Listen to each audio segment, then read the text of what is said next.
ഇന്നത്തെ ഐറ്റം എന്ന് പറഞ്ഞാൽ നമ്മുടെ ലാലേട്ടൻ വൈറലാക്കിയ ഒരു ഐറ്റമാണ്.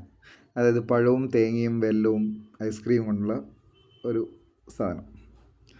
ഫസ്റ്റ് ആദ്യം നെയ്യെടുത്ത് പാനിലേക്ക് ഇടുക. അത് മെൽറ്റായതിനു ശേഷം എന്ത് ചെയ്യുക, നമ്മളെ കട്ട് ചെയ്ത് വെച്ച് പഴം എടുത്തിട്ട് അതിലേക്ക് ഇടുക. രണ്ട് സൈഡും ഒന്ന് നല്ലോണം മൊരിയുന്ന വിധത്തിൽ ഒന്ന് ഫ്രൈ ചെയ്തെടുക്കാം നമുക്ക് പഴത്തിനെ ഫസ്റ്റ്. ഇതെന്ന് പറഞ്ഞാൽ നമ്മൾ പായസത്തിനെല്ലാം പകരം നമുക്ക് ഉണ്ടാക്കാൻ പറ്റുന്നതായിട്ട് അത്രയും പായസമൊന്നും ഉണ്ടാക്കുന്ന അത്രയും സമയം വേണ്ട. നല്ലോണം പഴം കഷ്ണം തിരിച്ചും മറിച്ചും ഇട്ടിട്ട് നല്ലോണം ഒന്ന് ഫ്രൈ ചെയ്തെടുക്കുക. അത്യാവശ്യം ഒന്ന് ഫ്രൈ ആയിക്കഴിഞ്ഞതിന് ശേഷം നമ്മൾ നേരത്തെ ചിരകി വെച്ചേക്കുന്ന വെല്ലം എടുത്തിട്ട് അതിലേക്ക് ഇടുക.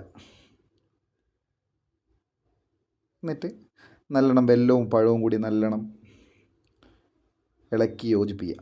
വെല്ലം നല്ലോണം മെൽറ്റായി വരുന്നവരെ ഒന്ന് ഇളക്കി ഉണ്ടാക്കുക. അതിനുശേഷം നമ്മൾ ചിരകി വെച്ചേക്കുന്ന തേങ്ങ എടുത്തിട്ട് അതിൻ്റെ മേലെ ഇടുക.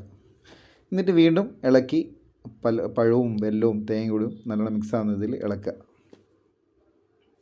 എന്നിട്ട് അതിലേക്ക് നമ്മളെ ടേസ്റ്റിന് വേണ്ടിയിട്ട് കുറച്ച് ഏലക്കപ്പൊടി ഇടുക. കുറച്ച് നേരം എന്ത് ചെയ്യുക, ഒന്ന് ഇളക്കി സെറ്റാവുന്നവരെ ഇളക്കുക. എന്നിട്ട് എന്ത് ചെയ്യാം, കഴിക്കാനുള്ള പാത്രത്തിലേക്ക് മാറ്റാം സാധനം.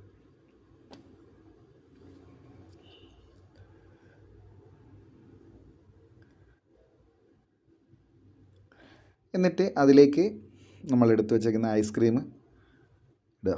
ഐസ്ക്രീം കുറച്ച് മെൽറ്റായിപ്പോയി, കറണ്ടില്ലേന്ന്, അതുകൊണ്ട് അത് കാണാനൊരു ഭംഗിയില്ലാതെ. എന്നിട്ട് എന്ത് ചെയ്യുക, അതിൻ്റെ മേളിലേക്ക് കുറച്ച് ഹണി ഒഴിക്കുക. ഇത്രയേ ഉള്ളൂ നമ്മളെ സംഭവം.